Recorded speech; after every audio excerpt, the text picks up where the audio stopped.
Mi primera bajada fue con 10 años. Que la hice bailando, llegué hasta Valverde. Joder. Mira, Julián, una cosa, estoy recordando los días que pasamos en el Lunchón, en ese espacio mágico que has preparado tú con tu familia, pero que me evoca todo esto de lo que estamos hablando, porque hoy es una residencia mágica, pero que antes de ser residencia mágica fue otra cosa y se ha conservado, se ha adecuado. Eso también hay digamos, el vínculo del herreño con la isla, con sus tradiciones, pero con su espacio físico, que se ha recibido del padre y del abuelo, eso es como sagrado, ¿no? A usted. Yo creo que está como en el ADN también. Yo lo vi, mira, te voy a hablar de don Carmelo. Don Carmelo Padrón fue el que me dio un día hablando, me dejó quiénes eran mis antepasados, y tengo hasta 101 antepasados por parte de los Quinteros y otro tanto por los Cabreras, hasta el registro llega hasta donde se quemó el Cabildo Insular, que no quedan más registros, ¿no? Entonces él juntó los eclesiásticos y demás. Mira, te voy a hablar de la figura de mi tatarabuelo. Fue a Cuba, emigró, el herreño siempre ha tenido que emigrar. Como tocando el tema de la bajada de la Virgen, siempre pues la manera de regresar era en torno a las fechas, que es una fiesta un poco de reunión también para todos los herreños, es la vuelta a casa. Mi tatarabuelo lo desahuciaron en Cuba y se vino a morir al Hierro, que total se murió con 100 y pico de años. Se repite la historia con Cirilo, que fue mi bisabuelo. Mi abuelo emigró a Cuba. Mi abuelo emigró a Venezuela, mi padre emigró a Venezuela, y yo estoy fuera en Tenerife, y donde toque ir a trabajar, pero mi mente siempre está a volver otra vez a casa.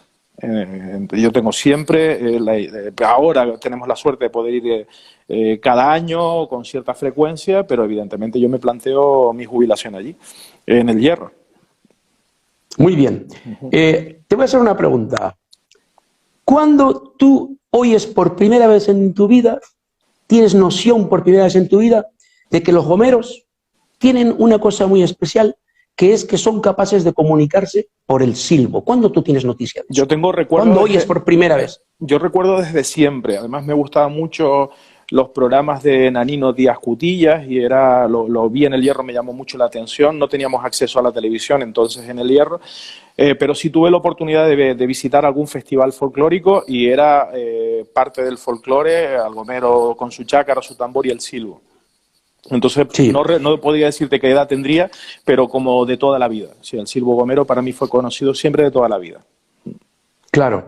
Y entonces supongo que a ti te llamó la atención el día que te llamé por teléfono y te dije, oye, me ha llegado una noticia de una cosa que para mí era nueva, y quiero saber tu opinión, porque me llegó la comunicación respecto a la existencia de un lenguaje silbado articulado, igual que el gomero, pero herreño, herreño, de toda la vida. Y yo, claro, eso a mí me sorprendió la primera vez, y digo, si le voy a preguntar a alguien, es a Julián. Yo pregunto, ¿a ti te sorprendió cuando te dije, oye... Lo mismo que cuando yo le dije a mi abuelo que los hombres habían llegado a la luna. Cuando yo se lo dije, dice, usted no sea bobo. Te digo. Eso fue lo que me respondió. Sí, pues a mí me sorprendió. Yo nunca tuve constancia de eso. Tuve la suerte de compartir, como te decía antes, muchos folcloristas antiguos de la isla, los padres de Tejeguate, por decirlo de alguna manera. Don Benito Padrón jamás lo oí silbar. A don Cecilio jamás lo oí silbar, don Cecilio Quintero, que fue uno de las personas impulsores para que se avivara la tradición del tango, porque era el único abuelito de frontera que lo bailaba entonces. En Sabinosa quedaba ese grupo de bailadores de tango muy buenos, pero en el resto de la isla prácticamente había desaparecido. Tuve la suerte de ver a doña Juana Fleitas, a todas las personas mayores, y nadie mencionó absolutamente nada de eso. Yo no tuve nunca constancia de nada de eso. En mi casa jamás se silbó, a excepción de cuando estábamos en la finca para localizarnos. Algo como muy puntual, un silbido. Cuenta eso, ¿cómo era? Pero ¿cómo es eso? No, porque yo llegaba a casa de que alguien silbe para localizar, cuenta eso, cuenta cómo era ese silbo. Yo llegaba a casa y tenía, durante una época de mi infancia, tuve un vicio tremendo por las colmenas, por las abejas. Y me introdujo en el tema del mundo de las abejas mi abuelo. La apicultura me introdujo mi abuelo. Como otras tantas cosas de las tradiciones, me crié, yo creo que sería conveniente puntualizar que yo me crié con mis abuelos, no me crié con mis padres. Entonces viví durante toda mi vida, durante toda mi infancia con mis mis abuelos. Estábamos hablando que mi abuelo pues nació en 1910. O sea, era una persona que cuando yo tuve la oportunidad de conocerlo, una persona muy mayor y había mamado todas las tradiciones de la isla. Se había criado allí, no había salido, hasta a excepción de cuando tuvo que ir a la guerra y posteriormente a la emigración. Pero mi abuela no salió nunca de la isla. Entiendo que si hubiera existido este código de comunicación, por la zona donde yo vivía, en la zona del Lunchón, y donde me crié, que es en el risco de Tibatá, en el risco de Jinama, que es donde prácticamente existía toda la transhumancia, el movimiento que había de gente de población de Isora, San Andrés, que bajaba frontera porque frontera no tenía población fija, se movían. El sitio por donde subía todos estos vecinos era por el risco de Jinama. Y allí lo único que había era arriba, arriba, abajo, abajo. Eso lo Cuenta eso yo. Porque a mí eso me llamó mucho la atención cuando me lo explicaste y yo no sé, la gente que nos está oyendo, que sepa qué es eso. ¿La gente gritaba o qué? La gente se cambiaba en determinadas épocas del año por el risco de Jinama.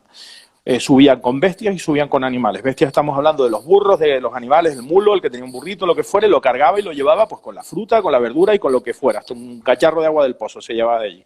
Pues cuando subía la gente, se llamaba arriba, arriba, abajo, abajo, para parte del camino de subida hacerlo juntos. En vez de venir una persona sola cada 100 metros, porque el camino es tan tupido, una parte del camino no se ve y a lo mejor estás caminando a 40 o 50 metros delante de ti y no ves a la persona que tienes delante. Tiene una acústica tan buena que tú gritas arriba, arriba, abajo, abajo y la gente se escuchaba y la gente se esperaba de la misma manera. Y luego después, bueno, pues eso ha quedado manifestado. De hecho, hay una cosa muy curiosa que lo he visto en reproducciones del grupo Tejehuatito, que es por los herederos de Tejehuate, y has visto que hacen como una especie de representación de la subida y de la bajada del risco de Jinama, arriba, arriba, abajo, abajo, y se paraba la gente y hacen una representación de cómo la gente merendaba y cómo era el camino. Eso lo viví yo, eso lo vi yo. Pero ese arriba, arriba era una cosa que gritaba, claro, arriba, arriba, arriba, arriba, y entonces la gente gritaba, se oye el eco, pronuncia, además puedes hacer la prueba en aquel risco, la gente te escuchaba y el que respondía que iba subiendo decía arriba, arriba, y entonces decía la vuelta. Cuando te decían en la vuelta, pues si estaban muy arriba o muy abajo, pues la gente se esperaba y entonces para San Andrés o para Isora o lo que fuera, y la gente iba caminando junta y se acompañaba unos a otros. Ese camino lo hicimos, ahora me estoy recordando y tú nos llevaste por ese camino. Ese camino lo hicimos, sí, sí. Yo además cada vez que voy allí pues, intento hacerlo, con las niñas me gusta mucho y tengo muy buen recuerdo porque de hecho yo antes de venir a estudiar aquí, pues el ganado lo teníamos allí. Nosotros teníamos en toda esa zona el ganado y se iba a coger hierba y se iba a coger cuando eran momentos de seca, entrábamos a determinados barrancos donde estaba pues la zona más verdosa en pleno verano y podíamos coger verde para los animales. Ya. Así que tú, a ver, una curiosidad, y es un dato que igual tú sí tienes. Guerra civil, años 36, años 40. Sí. ¿Cuántos habitantes tenía el Hierro? Mira, yo tengo, este dato no te lo puedo dar fiel, por lo que yo he tenido la oportunidad de leer. La población del Hierro bajó muchísimo, hasta 4.000 o 5.000 habitantes censados. Pero estábamos hablando de que la población anterior a esa fecha se tenía calculada en unos 14.000 habitantes. Una población bastante importante, con muchas familias y demás, y lo de la guerra fue un disparate. Luego después vino el año de la seca y la gente tuvo que emigrar, y luego después el Hierro era el último beril, la última piedra donde pasaban los barcos de la emigración y la gente se tuvo que ir. En el Hierro lo pasó la gente francamente mal por dos motivos. Uno, por la sequía, una isla que es muy permeable y que no aguanta agua, todas las casitas tenían su aljibe, pero pasaba mucha fatiga la gente por la seca, y segundo, por la represión que fue muy dura en el Hierro. Mira, una curiosidad, antes hemos hablado de pastores, sí, del papel tan importante que tienen en la bajada. Yo, por ejemplo, me acuerdo esperar hasta de madrugada la primera loa, en el momento que además la dijo Tamay, aquel año la pibita, ¿no? Recuerdo, claro, el impacto del sonido, de la voz de una niña diciendo, eso recuerdo muy bien. No tengo recuerdo, pero no quiere decir que no existan, pero te lo pregunto a ti, que yo que sé, que en ese movimiento, en ese trajín, que los pastores en algún momento silben, aunque solo sea para llamar la atención o algo. No tengo recuerdo, pero... No, Rogelio, yo doy fe que eso yo no lo he escuchado nunca, solamente he estado de las bajadas desde que yo cumplí 10 años hasta la fecha, que no he faltado ninguna. No tengo ningún testimonio, te mandaré alguna foto de mi abuelo bailarín y de las tradiciones que ha habido en mi casa con respecto a esto, que se silbara en la bajada de la Virgen, nunca. pero sí hay una cosa que sí ha venido un poquito a menos y hay un pequeño grupo que sí lo sigue haciendo, que eran los ajijides. Eran generalmente mujeres y hombres también, que se juntaban y gritaban, que no sé si decirlo, gritaban y hacían como ese canto de alegría en torno, se juntaba la gente y hacían los ajijides. No sé si has tenido la oportunidad de escucharlos. Yo, donde únicamente los he visto últimamente es en la raya del Cepón, donde los he visto, pero yo recuerdo verlo gente del Pinar y verlo en determinadas rayas, sobre todo en la zona entre Sabinosa y tal, que venía gente del Golfo, Sabinosa, Pinar y Frontera, hasta esa zona. Además, en las asomadas, yo tengo en mi cabeza, en la zona de las asomadas, que pasando dos hermanas, hay una zona allí donde se baja la Virgen y se le enseña el Golfo, el Valle del Golfo, donde se hacían los ajijides. Y la verdad que era espectacular, se te ponen los pelos de punta a escuchar eso. Pero Claro. yo no escuché nada de silbo allí. Es silbo entendido como un lenguaje o comunicación entre personas. Yo eso no lo llegué a ver nunca en la bajada y no sé si algún herreño lo habrá visto alguna vez. Pero lo que acabas de decir es fuerte. Cuando dices que no sabes si algún herreño lo habrá visto alguna vez, tú sabes que ha habido un debate duro en el Parlamento de Canarias. No Por eso decía yo que sí, hace poco ha habido, sí, bueno, hay gente que está absolutamente convencida y lo afirman que sí, que ha habido un lenguaje silbado en la isla del Hierro, silbado como el gomero. Mira, yo con respecto a esto, sí, a mí me llamó mucho la atención cuando tuve conocimiento por primera vez con respecto al tema del silbo, y me quedo con una imagen que es un hijo y nieto de reños que sale en una de las fotos del libro, que por supuesto su abuelo es una persona, un folclorista muy conocido, el abuelo por parte de padre, que es muy herreño, fue muy herreño, muy herreñista además, muy defensor, y además yo tengo una foto muy bonita en un libro que se llama Tejehuat, el libro 20 años de folclore o algo así. Hay una imagen mía con un pequeñito y está él. Me pasaste ese libro. Bien, perfecto, pero es que por otro lado te voy a decir una cosa, un dato, que puede ser curioso. El patio donde está sacada esa foto es de un señor que se llama Herrera. Y Herrera es gomero y silbaba, pero era gomero, procedía de La Gomera, nació en La Gomera y visitó y se quedó en el Hierro. Y su otro abuelo, el abuelo de esta persona que salía en esa foto, que estaba curiosamente en el patio de un gomero, se llama Ramón Méndez, y ese señor era de Las Puntas, y ese señor era gomero, nacido en La Gomera, criado en La Gomera, silbador de La Gomera, que fue al Hierro. Luego después había otros gomeros que se quedaron en el Hierro, como apellidos, como Herrera, son apellidos de La Gomera. Méndez en este caso era de La Gomera, y luego después había otra familia que se llamaba Arzola, que vivían todos en una zona determinada, en la zona de frontera, que fueron gomeros, muchos gomeros que fueron a trabajar en las fincas de los Villarreales, a la zona del Golfo. Y otros gomeros que fueron a la zona sur de la isla, que estuvieron en la zona sur de la isla porque existía mucho vínculo con la Restinga. Y hay familias, hijos, no estamos hablando de nietos, ni bisnietos, ni de cosas, estamos hablando de hijos de gomeros que llegaron de La Gomera, de Playa Santiago, y se quedaron en la isla del Hierro. Pero son gomeros. Otra cosa que ese silbo traído por esos gomeros se haya quedado allí. Esa es mi opinión. Esa es mi opinión. A esos sí los escuché silbar, pero si son gomeros. Ya te entiendo.